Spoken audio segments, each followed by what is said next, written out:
Hi guys, I wanted to create a video on fat macros because people have a hard time getting 75% of their fat calories on the keto and intermittent fasting plan because 75% is like the great majority of your meal, right? So people are like trying to stuff themselves with all this fat. So I wanted to help you determine how much fat that you need because it's a little confusing since it's 140 grams or 1,260 calories, and like how are you going to figure that out, right?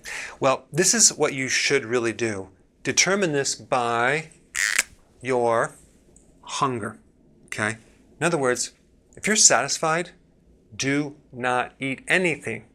If you're not hungry, don't eat, okay? So you don't have to force yourself to increase more and more fat to try to match this. Don't worry about this because when you're eating food, most of the food comes with a combination of fat and protein. Of course, if you're talking about carbs, it's something else, but a lot of the proteins come with its own fat, so that's going to contribute to a lot of this as well. So you may not need as much as you think. Go by your hunger. I mean, what happens is you have your body's ability to burn its own fat versus the fat coming from the diet. The goal is to get you over here where your body is burning your own fat and eating your own fat as its meal. So number one, when you're starting out, you're obviously going to use more fat because your body has not adapted yet to burn your own fat. And that external dietary fat will allow you to go from one meal to the next more comfortably. Okay? But when you get into it and you're adapting, you're going to need less fat because your body's going to use its own fat. So yes, your calories will decrease in your meals because a lot of those calories that you're eating are your own fat calories. Okay, does that make sense? So then, when you hit your goal weight-wise and you're on a maintenance plan, let's say, for example, you lost all the weight that you wanted and you don't want to lose any more. Simply increase the amount of fat in the diet and that will cause you to burn up less of your own fat. Okay, so you're going to increase your fat in the very beginning and in the maintenance, but not in the middle. Does that make sense? So those are some points I wanted to cover. Hope that clarified things, and thanks for watching.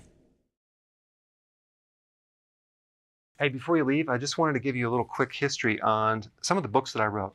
This was one of the first books. It's called Dr. Berg Body Shapes. It was my attempt at writing about body types. What was very interesting about this book is I actually did all the images myself. Don't ask me why. They look actually not quite as professional as some of the images that I have in the new book. But anyway, this is my first attempt right here called Dr. Berg's Body Shape Diets. And then I wrote a book more extensive called The 7 Principles of Fat Burning. I don't even have a copy anymore, actually, because it's outdated. The next book, I put about 1,000 hours into this one right here called The New Body Type Guide. Major updates on the body types. I put a lot of energy into this. It has professional images, graphics, all sorts of things.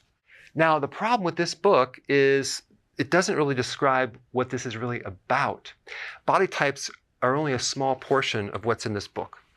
And that's why I changed the name to the Healthy Keto Plan, okay?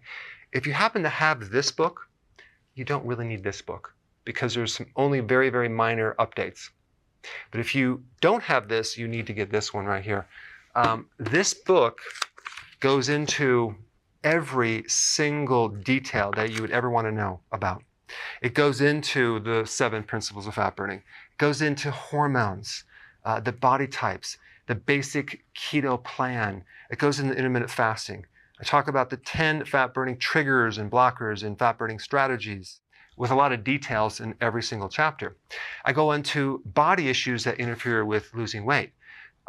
There's very few people that just have a weight problem. They have a lot of body issues, whether it's sleeping problems, stress problems, inflammation, menopause. I cover that extensively in this book. Then I talk about how to get rid of stress, and I show you a technique. Then I get into exercising. And then I have a lot of really good recipes in this book as well. So this is a good reference guide. On my website, if you get this book, you get this one free. It's called Healthy Keto in intermittent fasting. This is the shortcut, quick guide to this book. And the reason I created this book is to have you, within 45 minutes, learn how to do keto, okay, in intermittent fasting, exactly what you need to do. Then you can fill in the blanks with this book right here. So right now I'm doing a special. If you get this book, you get this one totally free, or you can go to Amazon and get these individually. So I just want to clarify the difference between this book and this updated one right here. If you don't have this, you need to get this right here. That way you can get the exact correct information to do it healthily.